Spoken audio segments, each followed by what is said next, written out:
Voyons ici ensemble quelques questions posées au président Ibrahim Traoré. Suivez attentivement. Président, dans votre argumentaire, vous parlez d'une guerre qui prend différentes formes, qui mue. On se demande, on se pose toujours cette question 10 ans après, qui attaque le Burkina Faso? Ce n'est pas du terrorisme seulement. C'est une guerre pour s'accaparer de nos richesses et nous empêcher de nous développer. Je l'ai une fois développé lors d'un discours, je pense. Je disais que si nous, on arrive à exploiter convenablement notre sous-sol, à transformer ce que nous sommes en train d'exploiter ici, ce que nous produisons, il y aura un sous-emploi chez eux là-bas. C'est une bataille. Ils pillent nos richesses pour pouvoir survivre. Donc c'est une guerre d'indépendance.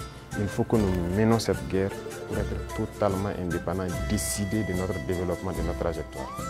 Donc c'est de ça qu'il s'agit actuellement. On parle de sécurité et de défense du Burkina Faso. Venons-en à votre sécurité personnelle. Vous venez de l'évoquer il y a un instant, la pression est énorme.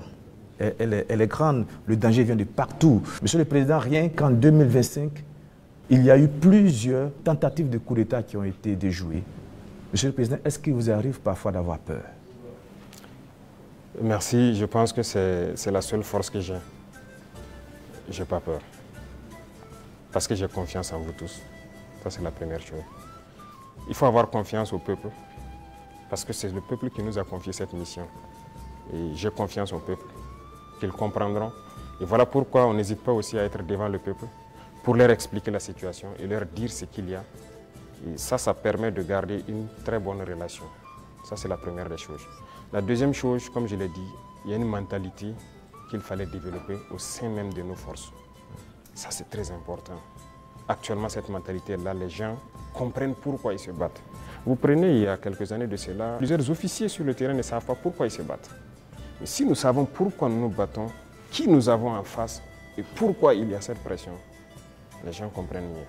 Et voilà pourquoi nous avons même créé tout de suite l'Institut, l'école supérieure militaire, pour que nous puissions former nous-mêmes nos militaires et les mettre ce que nous voulons dans la tête. Retenez une chose, si vous laissez vos forces être formées par d'autres puissances, ils les mettent dans leur tête ce qu'ils veulent. Ils les endoctrinent comme ils le veulent et c'est plus facile de les manipuler. Mais ici au Burkina actuellement, c'est ce qui fait mal d'ailleurs à beaucoup de puissances impérialistes. Ils n'arrivent pas à pénétrer notre armée. Tous ces bataillons qui ont été créés, tous ces hommes qui sont là, personne n'est venu d'ailleurs les former. Nous sommes bâtis sur notre expérience terrain et nous les avons formés. J'ai personnellement participé à des entraînements de certaines forces au tout début. Donc ça c'est déjà une deuxième force. Et l'autre force est que si vous avez une mission, un objectif pour votre pays, vous ne devez pas avoir peur. Si vous avez peur, vous hésitez. Si vous hésitez, vous compromettez.